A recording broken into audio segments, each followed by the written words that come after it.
And throughout these protests, it seems police have not hesitated to use pepper spray to subdue protesters. One of the most infamous uses of the weapon was during the police crackdown on protesters in California at UC Davis. I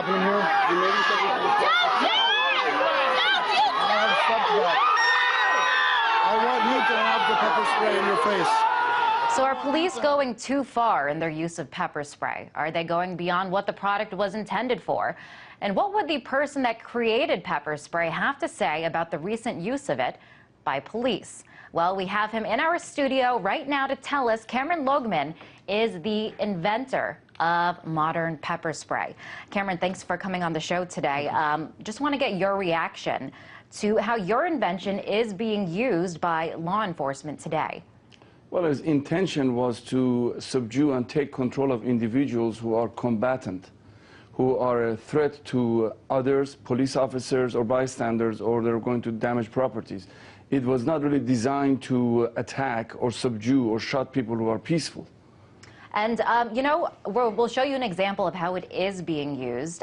We'll play this video for you. It's of police using pepper spray on demonstrators at the Occupy Wall Street protest in New York. Pepper spray? Seriously? Pepper spray for what?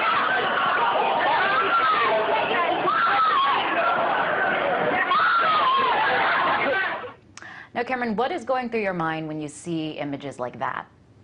Well, I mean, the first thing I see is absolute lack of leadership and control, because there are a lot of intelligent police officers and police leadership, and I don't know where they are, because I've dealt with them for years.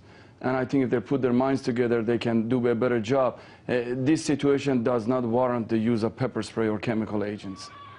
Okay. And so you're saying your intent beyond the for the invention was for combatant situations.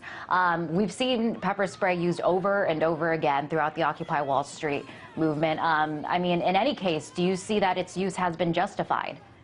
Well, I mean, right now it's all over the place. You know, it's obviously it's not being justified in many situations. I'm sure there are isolated situations where you know, crime is going on and it's justified. For the last 20 years, pepper spray has been a great tool for saving lives of people. Let's say if somebody's under the influence of narcotics or alcohol.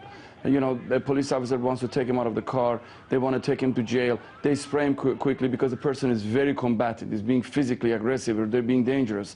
And pepper spray in that kind of situation has been helpful. Even in there were situations where people were going to commit suicide, and pepper spray stopped them from doing that. But the situation we see today is unlike anything I've seen in the last 2 decades. Pepper spray has never been used like that worldwide, and the use of it is just is not according to any use of force policy by any police department. Now, as the inventor of pepper spray, can you explain to us how exactly it works, how people physiologically respond to it? Well, it's designed to what it does. It's designed to cause inflammation of mucous membranes. That means anywhere that is moist in your body. Let's start with the eyes. The first thing that happens, you feel intense burning sensation in the eyes, and the eyelids inflame. You don't really see it inflame, but it inflames and it shuts, so you can't really open your eyes. It's not like you tear, you really can't open your eyes. So that's the difference between tear gas and pepper spray. Tear gas, you tear, whereas pepper spray, you close your eyes. The other thing is that you will have difficulty in breathing. You start coughing severely. And the last one is that intense burning sensation of the skin. When all these three combine, people basically give up. So, I mean, it sounds like it does inflict a certain amount of pain on whoever it's being used on. It affects a lot of pain, intense amount of pain. Okay, well, I want to play this clip for you. One Fox News host gave her analysis of what pepper spray is and how it works. First of all, pepper spray, that just burns your eyes, right? Right. I mean, it's like a derivative of actual pepper. It's a food product, essentially. So you would know more than anybody else. I mean, is pepper spray essentially a food product? Well, I mean, it's partially correct. It starts with chili pepper or capsicum pepper. But by the time you go formulate that, it goes through too many mutations and development and formulation, and it becomes so fortified and magnified with chemicals and alcohols and waters and propellants and gases that the end product, I mean, it's nothing to do with food product, is like pharmaceuticals and the end product. Aspirin comes from bark of a tree, but necessarily you're not eating bark of a tree, you're eating aspirin. I mean, that's the difference. So at this point, it's so far removed from the actual food product. Yes, let's say the grandfather was chili pepper, but the end product is no longer. So it's no longer, No. no longer a food product at this point. You can't put it on your pizza and eat it. It's impossible. So, you know, you're seeing how your invention is being used today. Do you regret inventing pepper spray? Not at all, because I think that for the last 20 years, as I mentioned, saves a lot of lives. I think in the future it will save a lot of lives. I just again repeat, I think I've trained more than 4,000 police officers in this country and certified them in the use of pepper spray.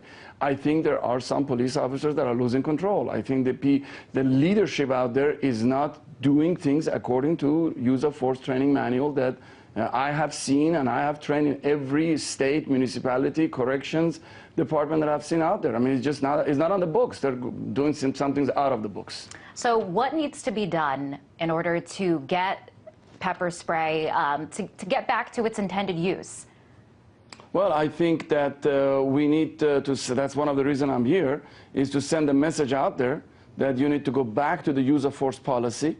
And I think as far as the people are in the street are concerned, I think we need wisdom and leadership. That's what we need. I mean, we are losing intelligence here. Great. Thank you so much for sharing your thoughts on this. That was the inventor of pepper spray, Kamran Loghman.